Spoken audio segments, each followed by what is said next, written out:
La deuxième question concerne un sujet qui n'a absolument rien à voir, puisqu'il s'agit d'une question orale déposée par les élus du groupe Les Républicains et qui est posée par M. Bournazel, qui concerne la question des rats.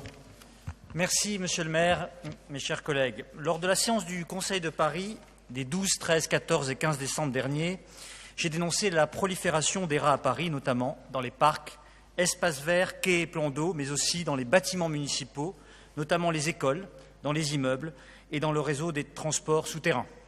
Je suis également intervenu à la demande des locataires pour demander une action de dératisation dans les logements sociaux.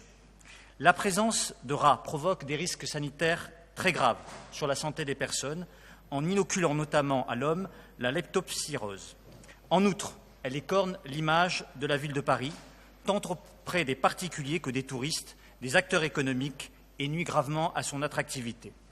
Hier encore, 2 habitants m'ont appelé. Rue Stephenson, la mère et la fille, des rats, ben oui, un moment de stupéfaction, et des enfants, square Clignancourt, une famille encore qui habite rue Hermel, m'a contacté pour se plaindre de la prolifération des rats au square Clignancourt. Alors, pour proliférer, ces rats ont besoin d'un terrier. Ils ont besoin de nourriture et d'eau, ainsi que d'un accès entre le réseau souterrain et la surface. La nourriture existe en quantité abondante sur l'espace public, en raison notamment de l'insuffisante disponibilité des poubelles, mais aussi en raison de leurs structures mêmes qui ne sont pas hermétiques à l'intrusion des rongeurs, en raison également de l'incivilité de ceux qui jettent leurs déchets sur la voie publique. Il est donc nécessaire aujourd'hui de veiller au bon entretien des canalisations de la ville, mais aussi des immeubles, et d'améliorer les campagnes de dératisation. Il y a urgence à agir. Nous vous demandons de nous dire quelles mesures concrètes et précises vous comptez prendre pour prévenir la prolifération des rongeurs et nous dire quels sont les moyens réels alloués au département faune et actions de salubrité au sein du service parisien de santé environnementale qui a été créé en septembre 2016. Je vous remercie. Merci beaucoup pour cette question concernant une problématique qui a pris une forte actualité dans tout Paris. Et pour vous donner des éléments de réponse, la parole est à Gilles Ménède. Oui, merci Monsieur le maire, Monsieur Bournazel. Merci de votre question.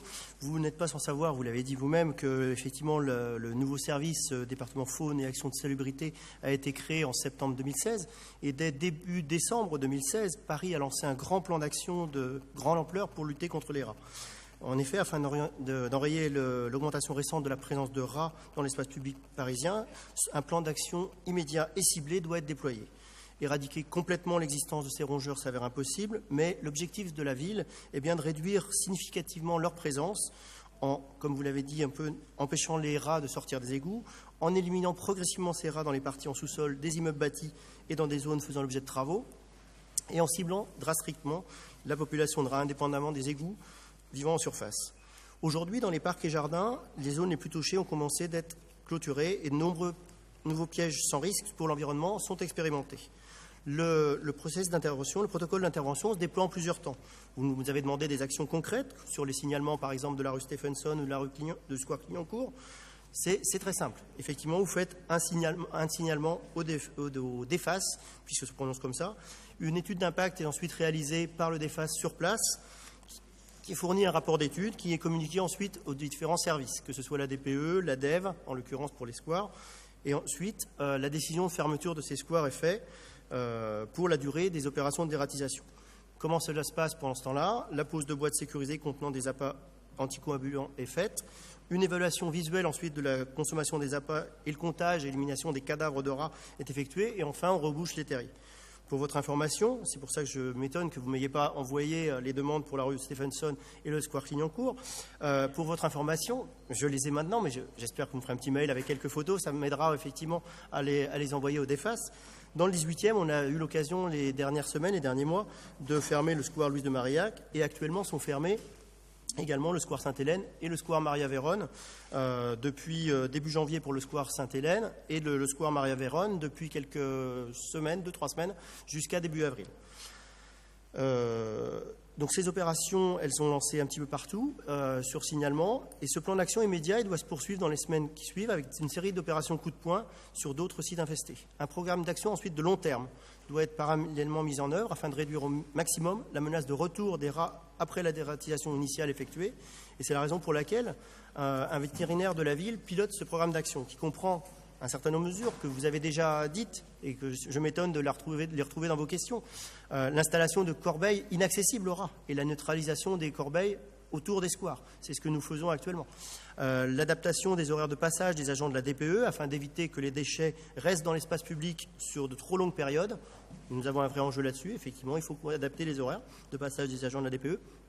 Des actions de communication meilleures, incitant le public à adopter des comportements adaptés.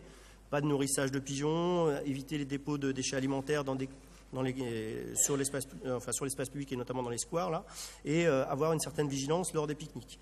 Multiplier, si nécessaire, les rondes effectuées par la brigade de lutte contre les incivilités et le nourrissage et l'abandon des déchets. On pourra déployer des agents en renfort si nécessaire. Je vous rappelle simplement aussi la communication sur laquelle je reviendrai tout à l'heure de la maire de Paris concernant les mesures sur la propreté, avec l'annonce de 1 500 000 € supplémentaires à la lutte contre la prolifération des rats, justement pour acheter davantage de pièges, protéger les poubelles contenant les déchets alimentaires et accélérer les interventions sur les sites touchés. Aussi, à travers ces différents exemples, ces protocoles, j'espère vous avoir donné quelques modalités concrètes d'application, notamment sur les 2 sites que vous m'avez cités. Merci beaucoup Gilles Ménette pour ces informations précises. Le plan de la ville de Paris, c'est 1,5 million d'euros quand même pour contribuer à la réduction du nombre de rats dans l'espace public. Je rappelle qu'il n'est pas question d'éradiquer les rats. Les rats sont utiles à la vie de la ville pour peu qu'ils restent à leur place, c'est-à-dire dans les égouts. Et surtout pas dans nos rues ou dans nos squares. Et je rappelle un dernier élément, mais Gilles l'a dit, mais puisque nous sommes ici en public et qu'il convient de le dire, il est indispensable que les rats ne puissent pas se nourrir à l'extérieur. Donc il faut que chacun veille dans ses comportements à ne pas mettre de nourriture à leur disposition. Ce qui veut dire que quand on nourrit un pigeon, en réalité on nourrit un rat. Et que quand on dépose des déchets alimentaires dans les squares parce qu'on a fini un pique-nique, on nourrit les rats et qu'une fois qu'on a nourri les rats, ils n'ont plus aucune raison de quitter les lieux où ils sont. Donc il faut vraiment que chacun puisse avoir un comportement civique là-dessus. Mais je crois que le plan de grande ampleur qu'a défini Gilles Ménette devrait nous permettre, dans tout Paris, parce qu'en réalité le 18e n'est pas étonnamment l'arrondissement le plus concerné par cette problématique, on l'est assez largement, mais moins que les arrondissements centraux de Paris, je pense que nous devrions arriver à réduire drastiquement la population de rats. Merci beaucoup.